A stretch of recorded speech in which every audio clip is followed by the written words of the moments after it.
यौगिक श्वसन अभ्यास।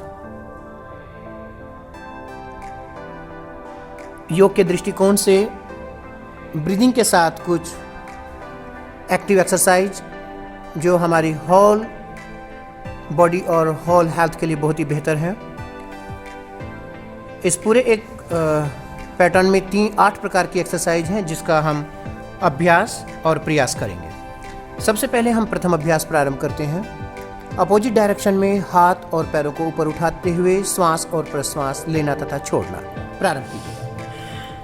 इस अभ्यास के दौरान हमें ध्यान रखना है कि हमारा ब्रेथ समानांतर रूप से, पैरेलल रूप से इन और आउट कंडीशन में चलता रहे। अपोजिट डायरेक्शन में जब भी हम हाथ और पैर को ऊपर उठाएंगे तो हम श्वास लें और हाथ तथा पैर को नीचे आते हुए श्वास को छोड़ दें। प्रारंभिक स्थिति में आप अभ्यास का प्रयोग धीमी और मध्यम गति से करेंगे और ज्यों-ज्यों आपका श्वास स्तर बेहतर होता चला जाए, ज्यों-ज्यों आपका रिस्पिरेटरी सिस्टम अभ्यास के दबाव को सहने लगे, उसी गति को धीरे धीरे बढ़ा देंगे। अभी आपके सम्मुख थोड़ी तीव्र गति के साथ इस अभ्यास को किया जा रहा है। प्रयास यह रहे कि शरीर का संतुलन बना रहे, आपका पैर भूमि के जिस बिंदु से उठ रहा है उसी बिंदु पर आकर टिके। श्वास को छोड़ने और लेने में आपको एक्टिव फोर्स का प्रयोग करना है, सक्रिय बल का प्रयोग करना है। प्रयास करें कि ताकत के साथ श्वास लें और छोड़ें और फ्लेक्सिबल मोड में अपने हाथ और पैरों को ऊपर से नीचे की ओर चलाते रहें। धीमे धीमे अभ्यास को विसर्जित कीजिए, विश्राम की स्थिति में आ जाएं। अभ्यास के पश्चात हमें कुछ सेकंड का विश्राम लेना है। विश्राम में केवल एक ही बिंदु पर ध्यान रखें कि आप अपने श्वास को लेने और छोड़ने के प्रयास में ना रहें। श्वास ऑटोमेटिकली जिस मूव में चल रहा है, जिस स्थिति में, जिस कंडीशन में चल रहा है, उसको चलने दें। दूसरे अभ्यास के लिए तैयार हो। दूसरा अभ्यास भी हमें अपने शोल्डर मूवमेंट के साथ और नी मूवमेंट के साथ संपादित करना है। प्रारंभ कीजिएगा।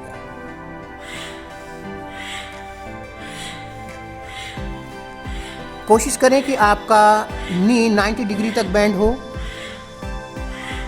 शोल्डर और एल्बो का बेंड भी 90 डिग्री तक रहे। इसमें हम बहुत अधिक बल के साथ श्वास प्रश्वास नहीं करेंगे पहली क्रिया की अपेक्षा। पहली क्रिया में हमने थोड़ा तेजी से और थोड़ा बलपूर्वक श्वास लिया था। इसमें हम थोड़ा धीमी गति में और संतुलन के साथ श्वास लेंगे तथा छोड़ेंगे। इस क्रिया को भी हम प्रारंभ मध्यम गति से करते हुए धीमे धीमे तीव्र स्थिति में ले आएंगे। ध्यान रहे श्वास का लेना और छोड़ना पैरेलल कंडीशन में चले, समानांतर चले। विश्राम की स्थिति।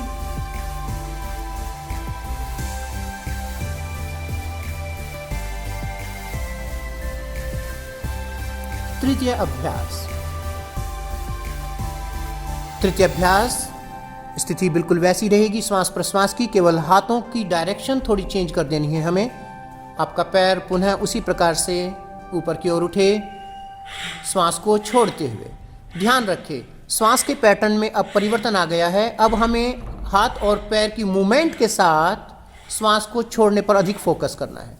आपका घुटना ऊपर उठ रहा है, हाथ नीचे आ रहे हैं, आप आउट ब्रेथ करें। घुटना नीचे आ रहा है, हाथ ऊपर जा रहे हैं, आप इन ब्रेथ करें। धीमे धीमे गति को बढ़ाएं। अपनी शक्ति, सामर्थ्य और कैपेसिटी के अनुसार आप इस अभ्यास को लंबे समय तक धीमी स्थिति में कर सकते हैं, लंबे समय तक मध्यम स्थिति में कर सकते हैं और लंबे समय तक तीव्र स्थिति में कर सकते हैं। अभ्यास को विसर्जित करते हुए विश्राम की मुद्रा में आ जाए। जब हम अभ्यास के 3 भाग कर चुके हों उस समय हमें विश्राम थोड़ा लंबा लेना चाहिए और प्रयास करना चाहिए कि हम विश्राम की स्थिति में पहुंचे तो 5 से 7 बार गहरे और लंबे श्वास ले लें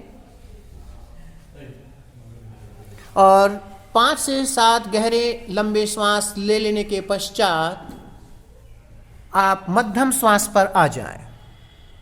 अभी कुछ और सेकंड विश्राम में बने रहें। यह ध्यान देने योग्य बात है कि इन अभ्यासों में आपका श्वास थकान के साथ साथ उथला होने लगता है। जो श्वास आपका नेवल लेवल तक चलना चाहिए वो धीरे धीरे धीरे धीरे ऊपर उठता हुआ केवल क्लेविकल रीजन पर संचालित होता है। तो इसमें यह महत्वपूर्ण है कि आप एक लंबा विश्राम लें और अपने श्वास की गति को पुनः क्लेविकल एरिया से लेकर नाभि पर्यंत संचालित करें। अभ्यास का चतुर्थ भाग प्रारंभ कीजिएगा। हाथ और पैर की कंडीशन बिल्कुल वैसी ही रहनी है, मूवमेंट में थोड़ा चेंज हो जाएगा। अब हमारी भुजाएं और हाथ सामने की ओर उठें, पैर 90 के कोण पर। श्वास को छोड़ते हुए हम अपनी भुजाओं और पैरों को परस्पर लाने की कोशिश करेंगे और श्वास को लेते हुए हमारे पैर पूर्व स्थिति में और हाथ भी पूर्व स्थिति में पहुंच जाएं। इस अभ्यास में भी हमें यही प्रयास करना है कि धीमे धीमे हम अभ्यास की गति को बढ़ाते चले जाएं। ध्यान रखना है शारीरिक संतुलन का, शारीरिक सामर्थ्य का और मुख्य रूप से अपने मस्तिष्क में होने वाले दबाव का। विश्राम की स्थिति में आ जाएं। इन अभ्यासों का प्रारंभिक स्तर पर एक प्रभाव होता है आपके मस्तिष्क में। आपको सर में भारीपन महसूस हो सकता है, आपको मितली अर्थात वमन वोमेट की फीलिंग हो सकती है, आपके सर में हल्का चक्कर डिजीनेस महसूस हो सकता है, आपकी आंखों में भारीपन हो सकता है, हार्ट बीट का बढ़ना और रेस्पिरेटरी सिस्टम का बढ़ना, ये सामान्य बातें हैं। और जो ये रिस्पॉन्स आपके मस्तिष्क पर आ रहे हैं यह भी सामान्य है। जैसे जैसे आपका न्यूरोलॉजिकल सिस्टम स्ट्रेंथी होगा, मजबूत होगा, आपकी शिराएं धमनियां मजबूत होंगी, दबाव धीमे धीमे स्वतः कम होता चला जाएगा। इस अभ्यास के बीच में ध्यान यह भी रखना है कि आप जिस मात्रा में इन ब्रेथ कर रहे हैं उसी मात्रा में आउट ब्रेथ भी करते चले जाएं। आउट ब्रेथ का पूर्ण रूप से होना बहुत आवश्यक है, अन्यथा आपके शरीर में कार्बन का लेवल बढ़ता चला जाएगा और वह आपके सर में भारीपन, सर में दर्द, मानसिक रूप से थकान, चक्कर आना, इस स्थिति को और बढ़ा देगा। तो प्रयास यह करना है कि हम श्वास को भली प्रकार से बाहर छोड़ें। अभ्यास का अग्रिम चरण। नेक्स्ट क्रिया आप प्रारंभ कीजिएगा। दोनों हाथ ऊपर लेते हुए आउट ब्रेथ के साथ हाथ नीचे आएंगे, घुटना ऊपर उठेगा। यह अभ्यास अभी तक के सभी अभ्यासों में सर्वाधिक शक्तिशाली अभ्यास है। इस अभ्यास को करने में शारीरिक बल का अत्यधिक प्रयोग होता है। इस अभ्यास के समय एक बहुत ही महत्वपूर्ण बात यह है कि जब आप अपने हाथों को और घुटनों को अपने समीप ला रहे हैं तो अपने पेट की मांसपेशियों को अंदर की ओर कॉन्ट्रैक्ट करें। आपके पेट की मसल्स का कॉन्ट्रैक्शन होना चाहिए, पेट की मांसपेशियां अंदर की ओर खींचनी चाहिए। धीमे धीमे अभ्यास को रोकें, विश्राम में चले जाएं। इसका तीव्र अभ्यास हम विश्राम के बाद करेंगे। तो जैसा कि मैं कह रहा था कि अभ्यास के दौरान आपको प्रयास यह करना है कि जैसे ही आपका आउट ब्रेथ हो तो आउट ब्रेथ का फोर्स आपके नेवल से स्टार्ट होना चाहिए। नेवल से आप आउट ब्रेथ का फोर्स स्टार्ट करें और पेट की मांसपेशियों को, पैल्विक मसल्स को, एब्डोमेन मसल्स को, एपिगैस्ट्रिक मसल्स को, एपिगैस्ट्रिक एरिया को अंदर की ओर संकुचित करें।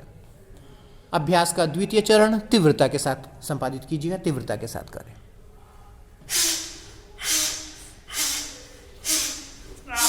तीव्र चरण में हमें प्रयास यह करना है कि जहां आपका केंद्र, आउट ब्रेथ का केंद्र आपका नाभि रहे, वहीं आपका नोस्ट्रल मूल भी, नासा मूल भी, नासा मूल में आप दबाव दीजिए और श्वास को बलपूर्वक बाहर फेंकें। यह अभ्यास आपको बहुत ही तीव्रता के साथ थका देगा। विश्राम में चले जाएं। ये थकान भरे अभ्यास हैं, इसमें आपकी शारीरिक ऊर्जा, शारीरिक कैलोरी एक उच्च लेवल पर बर्न होती है।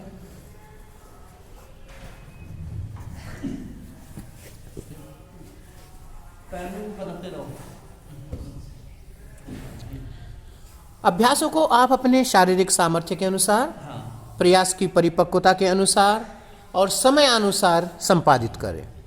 जितना भी दबाव आपका शरीर, आपका रेस्पिरेटरी सिस्टम, आपका कार्डियोवैस्कुलर सिस्टम और स्पेशली आपका ब्रेन बर्दाश्त कर सके उतना करें। पर इतना भी ध्यान रखें कि अभ्यास के समय को, अभ्यास के बल को, अभ्यास की गति को हमें धीमे धीमे बढ़ाते चले जाना है, उसको न्यूनता की तरफ नहीं लाना। सामान्य रूप से हम करते यह है कि हमने पहला राउंड बहुत तेजी से, बहुत ही लंबा किया और दूसरे राउंड में हमारी कैपेसिटी बहुत लो लेवल पर आ गई और दूसरा राउंड हमारा प्रॉपर नहीं हो सका। हमें करना इसके अपोजिट चाहिए। हम पहले राउंड को स्लो करें, साइलेंटली करें, धीमे करें, बलहीनता के साथ करें, बहुत अधिक बल न लगाएं, बहुत अधिक मूवमेंट ना करें और धीरे धीरे अपनी बॉडी को प्रिपेयर करें अभ्यास के लिए। और जैसे जैसे आपका रेस्पिरेटरी सिस्टम, आपकी मसल्स, आपकी बॉडी प्रिपेयर हो, तो धीमे धीमे अभ्यास के समय को, अभ्यास के बल को, अभ्यास की क्षमता को बढ़ाते चले जाए। नेक्स्ट क्रिया, दोनों हाथ ऊपर इन ब्रेथ के साथ, आउट ब्रेथ के साथ झटके के साथ नीचे आए, घुटनों को फोल्ड कीजिएगा। इस अभ्यास में फोकस हमें अपनी आउट ब्रेथ पर रखना है, ध्यान दीजिएगा। इन ब्रेथ पर बहुत अधिक फोकस नहीं करना है, हमें आउट ब्रेथ पर बहुत अधिक फोकस करना है। और इसका कारण यह है कि इस पूरे अभ्यास क्रम में हमने इन आउट ब्रेथ किया। इन ब्रेथ के करते रहने से हमारे अंदर ऑक्सीजन और कार्बन का दबाव बढ़ जाता है। सामान्यतः ऑक्सीजन का दबाव बढ़ता है, वह अधिक नुकसानदायक नहीं है, किंतु बढ़ा हुआ कार्बन का दबाव आपके मस्तिष्क पर हानिकारक दुष्प्रभाव करता है। तो हम इस अभ्यास में अपने शरीर के अंदर एकत्रित कार्बन को निकालने का प्रयास करेंगे, साथ ही साथ इन ब्रेथ के साथ ऑक्सीजन और कार्बन के लेवल को मेंटेन करेंगे। विश्राम में चले जाएं। शारीरिक थकान की स्थिति, धीमे धीमे 3 से 5 लंबे श्वास लें, लंबे श्वास लीजिए और उसके पश्चात श्वासों को छोड़ दीजिएगा। 3 से 5 बार श्वास ले लेने के पश्चात श्वासों की क्रिया गति को पूर्ण रूप से रोकने का प्रयास करें। आप चाह करके श्वास न लें। शरीर की यह कंडीशन, शरीर का यह पोस्चर आपको ऑटोमेटिकली ब्रेथ के लिए फोर्स करेगा, और जिस नेचुरल फोर्स के साथ आपका respiratory system in out breathe कर रहा है, उसको उसी रूप में चल लेते हैं। अभ्यास का इस क्रम का अंतिम अभ्यास, पैरों के बीच में गैप ही रहे, दोनों हाथों को साइड से ऊपर की ओर उठाएं इन ब्रेथ के साथ, और भुजाओं को क्रॉस करते हुए घुटनों को फोल्ड करें, आगे की ओर झुकते हुए फोर्सली आउट ब्रेथ कीजिएगा।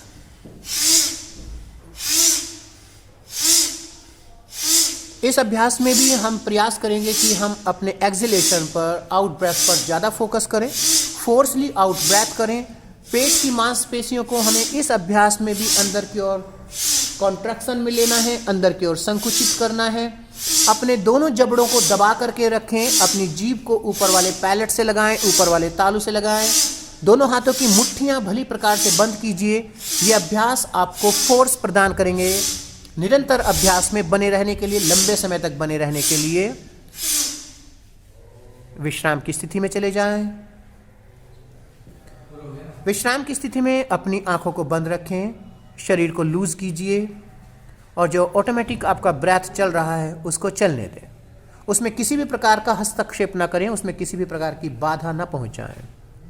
अपनी लोअर बैक को ढीला छोड़ दीजिए। उसका परिणाम यह होगा कि आपकी बेली, आपका पेट हल्का सा बाहर की ओर आएगा, तो आपकी लोअर बैक में कर्व हो। आपका जो बॉडी वेट है वो पूरी तरह से घुटनों पर ना आए, आपकी थाई मसल्स टाइट ना हो। कुछ लंबे समय तक विश्राम में बने रहें। तो इन अभ्यासों को आप निरंतर कीजिएगा। ये अभ्यास आपकी शारीरिक, प्राणिक और मानसिक क्षमता को बढ़ाने वाले अभ्यास हैं। आपको निश्चित इनके निरंतर करते रहने से सभी प्रकार से लाभ होगा। धन्यवाद।